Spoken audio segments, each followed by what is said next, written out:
Tripawd Superdogs, a celebration of three-legged dogs. Kaia. Tripawd Superdogs was inspired by photographer Sarah Loveland's own three-legged dog, Roobi. I'm Julie Hill. Lynsey chatted to me about Kaia, the youngest and smallest of our Tripawd Superdogs. She's like a whirlwind. She's like a Tasmanian devil. She's very demanding. Yeah. Good for her. I mean, everybody each to their own. But you know when people say to you, "Oh, I don't know, I've got them," about the dog, and you think, yeah, well, why have you got them then? I like a dog that's I know I've got.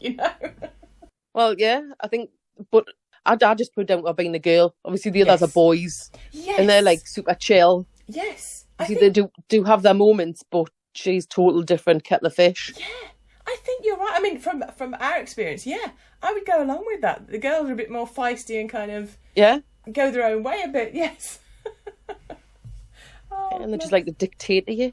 You will stroke me now. You will let me inside your dressing gown for a snooze. Oh, bless her. Sounds like she has a lovely life. Oh, she does. Yeah. So, how did she become a tripaw? She broke a leg. Yeah. In the garden. It was like a total fluke accident. She was out just having a toilet visit outside. Yeah. And because we have her on the flexi lead. Well, we don't anymore, but we used to take her out on the flexi lead because she's terrible. She eats everything. So they give her a bit more control. And she just ran. Yeah. And it was like, as she reached the end of the lead, it just like ricocheted her back. Yeah. And she just landed weird on her leg. Yeah. Snapped. Just above her wrist. Oh, bless her. Accidents happen. These things happen. It's our dog, Bichon Frise, ruptured her cruciate ligament in one of her front legs. Just running. She was so excited at seeing puddles. We'd had a dry summer. Yeah, and she just found a puddle and she was so excited running back and forth. She ruptured a cruciate ligament. Accidents happen. Yeah. Oh, bless her. So, the dash to the vet happened. So what did they say? Yeah. Well, at first it was like, well, yeah, it's because I rang up and I was like, I think my dog's broken her leg. And then I went, actually, I don't think she has. She's definitely broken her leg because it was just swinging. Yeah. Oh. It was and at the wrong angle. And I was like, oh. So they kept her in like overnight and we picked her up the next day. She had this big red bandage on, like straight out to the side. And we got told she'd have to go because we took her to the PDSA. Mm. And the one we took her to was like the emergency one where they can keep them like overnight. Yeah. I was like, all right, well, you need to go to the Newcastle branch and she'll have some x-rays. So Toddler's off there. She has some x-rays. And we'll get told that because of where it is, it was like right next to our growth plate and everything. And they did say, we can try and pin it. We can try. Yeah. But because she's got very, very thin legs. Yes.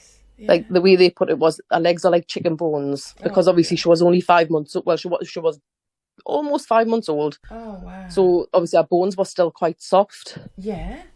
And they says we can pin it, but it might not work.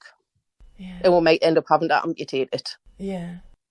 I kind of done how long's recovery from having it pinned? And how long is recovery from amputation? Because Kaia is always on the go. Yeah. And trying to keep her, calm for however long that yes. needed to heal and everything.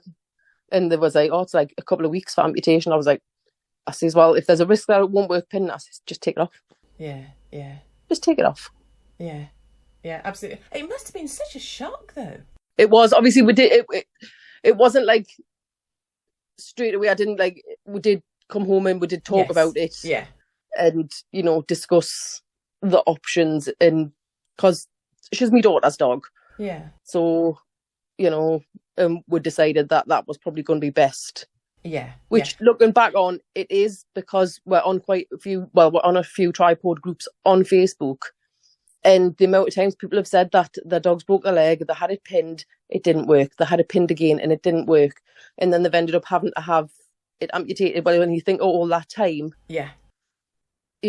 Where I kind of think if you just chopped it off at the start, a couple of weeks later, they would have been back to normal self. Yeah, absolutely. I think that's the thing. You look at it and you make the decision for the dog's good, don't you? Yeah. Yeah. Look, I didn't want her to be in pain for weeks for it and not work and then have to go through another surgery to... Yes. No, I know exactly what you mean. You might as well save them the suffering and, cut Yeah. to the chase. Yeah, absolutely. Yeah. So, I mean, obviously she was very young. Wow. So how did she adapt? Oh, fine. There was no, oh my God, what's going on here? It was just, she was off. We brought her home like the day after she had amputation. We did go to pick her up on the night of, but she was still out of it. Yeah. And she was just screaming all the time. Oh, bless her. So they were like, all right, we'll keep her overnight and come get her tomorrow. I was like, okay. I think if we brought her home the way she was, I think the other dogs might have just freaked out. Yeah. Thought, what the hell's going on here? It's really mixed feelings, isn't it? When they say we'll keep them in, and part of you's like, but I want them back now, and then part of you's like, no, okay, they obviously need this, and you can give them better painkillers here than I can at home. Yeah. Great, you look after them. Yeah. And she did need them. She did need Oh, some gosh. extra. Yes. Yeah. But then when we picked her up the next day, she was just quite subdued. Yeah. Yeah. But then, I was pleasantly surprised because she was, just hopping about the sitting room. And at one point I was trying to do a video of her just like hopping about. Oh, she ran. I was like, oh my God, don't run. Yes. Nobody says to them, you better take it steady for a few days. They're just like, hey, right, I'm still here. I'm she was gonna just run. like, Yes. I'm off. I mean, saying that, how did you adapt? I mean, did you want to wrap her in cotton wool, or how did you find it? Oh, yeah, I would have wrapped her in cotton wool and bubble wrap and everything. Yes. I didn't really touch her for a week. Yeah. For the first week, my daughter done everything. I was frightened to touch her in case I hurt her because she had the incision was huge. Yeah. For such a small dog, it's quite a big incision. And I was terrified to touch her. Yeah, yeah. So my daughter did everything. Obviously, I done I'd feed her and give her meds, I pain meds. But she done everything. She'd mastered the art of picking her up where she wasn't going to be, touching the incision. But she's got quite dainty little hands, so she could do that. I was frightened to pick her up in case, because I just thought if I touch it and she cries, I'm going to be like, oh my God, I'm so sorry I hurt you. Yes. But yeah. I was a wreck, and for quite a while afterwards, because she's got no fear at all. It's like we bought her steps to get up onto my bed. Yeah. Oh, she just bounces up. She doesn't take a run and jump. She can bounce. She can jump up past my waist. Wow. I'm not I'm not very tall. I'm only 5'5", but still, for to be able to jump up, she's just everywhere. I'm like, oh my God, don't do that, Kaia, don't do that. Get off there, go up the steps. Yeah, yeah, but they don't, do they? We've had this. You get these steps, but because they're a little dog and they better not, all the things about they better not jump and jar their bones and all this, and they just go, no, I can do that, I can make that. Yeah, oh, please use the stairs. Yeah, yeah. This is very familiar. She will sometimes go down the stairs. Yeah.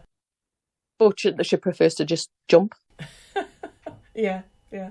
I don't know. I mean, actually, our German Spitz has started using the stairs, but she mainly uses them as like a bed. All the beds she's got, she doesn't like. The stairs, yeah, she'll sleep on those. I know. They all have their own little ideas, don't they? I know, they're funny because they're all different. Yes. All got their own little personalities and all little quirks. Yes. Yeah, absolutely. They all take you on a different adventure. Yes, absolutely. So when you're out and about with her, how do people react? We do sometimes get that dog's only got 3 legs. Yes. But not as much as I thought we would, really. Because she practically runs. She doesn't walk anywhere. So people probably don't, when she's on a lead and we're out and she's going full tilt.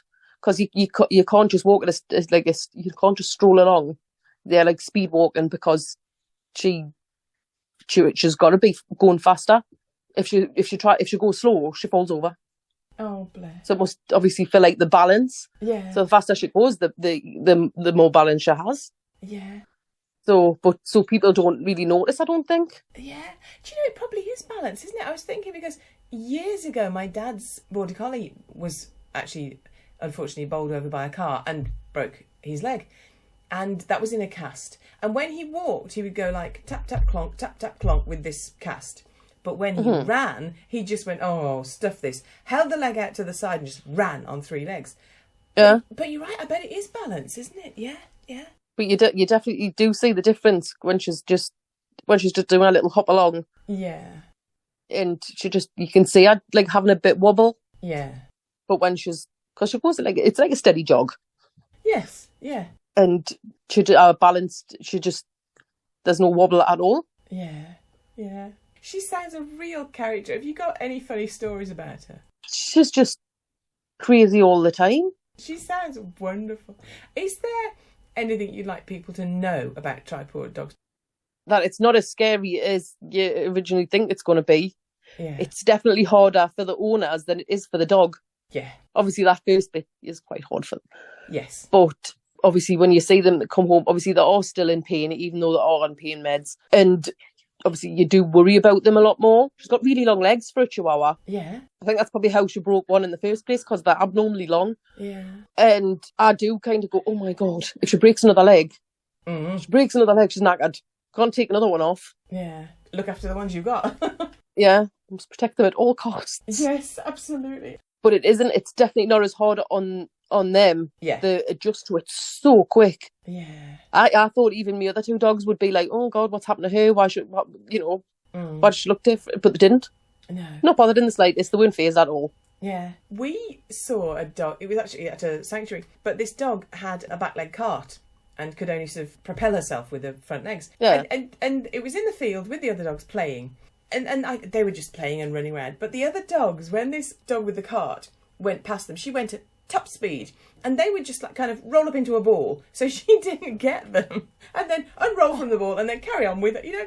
And it was just, as you say, just complete acceptance. Just, this is how things are. This is what we have to do. We're still having fun. You know, be more dog, honestly. They're wonderful. Yeah. So, I mean, if anybody is facing this dilemma with their own dog, or thinking about adopting a 3-legged dog or anything like that, do you have any advice? I don't know if I would say it's advice, but I would just say go for it. Yeah, yeah. Because once the scary part's out the way, you know, with the amputation or, you know, because I know that some people will adopt a dog that has like literally just had an amputation. Yeah, it's scary at first, but then give it a couple of weeks and you'll be wondering what you're worried about. Because you just see how well they adjust. Yeah. Yeah. It boggles your mind sometimes. Like sometimes when I look back and think about how terrified I was. But I was telling myself dogs they can get on okay on 3 legs. She'll be fine. But then obviously once it was off, it was a whole different story. And at one point I was doing have we done the wrong thing? It's a major decision, isn't it? It's huge. Obviously she had the whole like obviously leg and shoulder removed. So she doesn't have like a little stumpy or anything. She's just got it's all gone. Yeah. Is there anything else you want to say?